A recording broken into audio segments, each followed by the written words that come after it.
Even if your job is that of a hangman, you can still do it compassionately. Out of anger, he just looked at the bird like this, the bird just caught fire and burnt up, turned into ashes. What is there for me to learn from a butcher? I'm a Brahmin.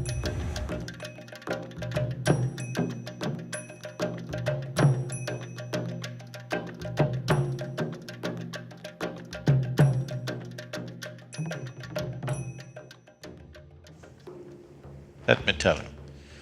There was a sage who's very famous in India, ancient sage called Kaushik. When Kaushik was yet to become famous, a young sannyasi, he had a dip in the river and sat under a tree for his morning practice. With a slightly upturned face, he sat. A bird was in the tree. It does its things. So, it's not its fault, there is gravity. And it came and landed straight on his face. An upturned face, you know. It's a dangerous way to sit under a tree. So, he got so furious. Just now he had a dip in the river and he's trying to meditate and this bird splashed in his face. Out of anger, he just looked at the bird like this, the bird just caught fire and burnt up, turned into ashes. So he felt really nice, okay, this is good, working. Then he finished his practice and everything, and for the day's meal, because people on the spiritual path are not supposed to earn their living, they are supposed to beg and eat, so he went. So he went to the town, stood in front of a house and said, "Bhikshan dehi," that means, "I've come for alms." Generally in the tradition, if a person who is on the spiritual path comes and asks for food, even if your children are not eaten, first thing is give it to him, because he doesn't own anything, he doesn't have anything and he's on a higher pursuit, so he must be fed. That is the culture. So he said, "Bhikshan dehi." From inside, a lady's voice said, "I'm coming, please wait." He raised his voice and said, "Bhikshan dehi." So just this today morning, the bird, you know, it's given him a little kind of oomph to his spiritual process. She said, "Please wait, I'm coming." He raised his voice further, "Bhikshan dehi," he shouted. She said, "Wait for a few minutes, I'm coming." But he went on shouting. Then the lady came. And he yelled, "How dare you keep me waiting like this? I'm a sannyasi, how can you keep me waiting like this?" And he glared at her. She said, "Don't you glare at me, I'm not a little bird."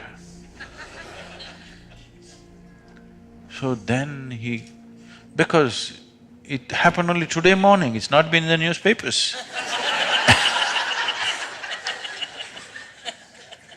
And those days nobody could tweet except the birds, and the bird is dead.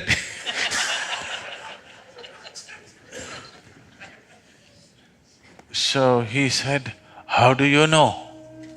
He said, "It doesn't matter, don't glare at me. I was serving my husband who is blind of vision. I was feeding him, so I asked you to wait. What is the big hurry for you? I said, I will come." He said, "But how do you know?" She said, "It doesn't matter. It's in your kind of mode, the way you are right now, you cannot know all this." Then he begged her, "Please take me as your disciple, I want to learn from you." She said, "I am a housewife, I don't take disciples. You can go to my guru if you want. I'll give you the address." So she gave the address. She told him where to go. Then he followed the instructions and went. It went into the marketplace and deeper into the marketplace, and then went into the butcher's lane. He's a Brahmin. To be even seen in the butcher's lane is a crime. He looked all over, meat hanging. He just thought maybe it's a mistake, but it's the correct address. He inquired, people pointed in this direction and he went. Then he asked around, people said, okay, this is the man there. And he's all blood splattered and cutting meat. He thought, for sure there must be a mistake. This is not it. Even if it's true, I'm not willing to learn from a butcher. What is there for me to learn from a butcher? I'm a Brahmin. He was about to turn away. The butcher said, he called him by the name and he said, come, I know she sent you. Now he went and stood there.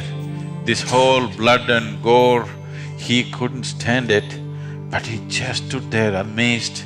Now he went there, that woman knew about the bird, he comes here, this guy already knows about this woman sending. He waited. The butcher said, wait, I'll just finish this work and I'll come and see you. He just stood there. Then he finished his work, closed it, and then he walked. He walked 3 feet away from him, because walking next to a butcher who's actually… he's seen him chopping. Then the butcher talking to him, he said, just come, let me take you home, we will talk there. He went with him. He made him sit down and went inside.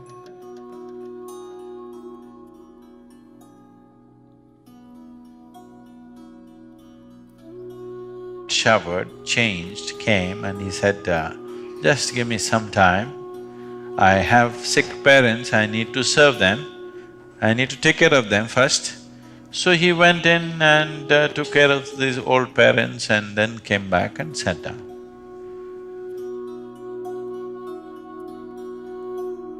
Then he asked, I want to know how to know this, what you know. Morning, that lady knew about the bird. Before I come, you know about me. How is this? I want to know this. He said, just learn to take care of something with absolute involvement. Something, it doesn't matter what. She takes care of her blind husband, I take care of my old parents. And when I chop these animals, I chop it with minimizing their suffering to whatever. I have chosen to be a butcher because if somebody else becomes a butcher, he may hurt the animals. I have become a butcher because I thought I could do it best. If I leave it to somebody else, they may do it somehow. So, not very different. Criminal lawyer do it compassionately, what's the problem? You may do lawyer's work, you may do some other work, it doesn't matter. All kinds of things need to be done in the world, you have to do it. But essentially, if you see that I'm just life, life will reverberate with everything else. Love is not a policy, it's an experience. You're trying to make it a policy. As a policy, it's quite a stupid policy, really. If you look around and feel one with everything, it's a great feeling. You telling yourself, I am you, you are me, I am you. It leads to a completely different rubbish. Don't like anybody, don't dislike anybody, just be with them. As you can be with the trees and the clouds and the mountains and everything else. Suppose you say, I love your children, love my children, what do? You do whatever is needed. Yes or no? Isn't that what love is about? You do only what's needed, you're not prejudiced. So prejudice happens. because you identified with something or the other. When I say prejudice, you need to understand, the moment the mind gets identified with something, you have a certain kind of prejudice. If you say, I'm a man, you have a very male kind of prejudice, which is, you won't know. Others think you're something else, you know? They have bad names. Others. The moment you say, I'm Indian, you have an Indian kind of prejudice. Whatever identity you take, your mind works only around that and it makes it look like it's all right, that particular thing, whatever you identified with. Everything else looks different. So essentially spiritual process means not identifying with something new, learning to live here without any sense of identity, learning to live here just as life, because that's what you really are, isn't it? So right now, you're in the court, it is not the nature of your job, it is your identity which doesn't allow you to reverberate. Right now, you may be working towards getting a death sentence for somebody, okay? Even if you're working to get a death sentence, you can do this job well without being against the man. So it doesn't matter what is the nature of your job. Even if your job is that of a hangman, you can still do it compassionately. People have done even such extreme jobs compassionately, isn't it?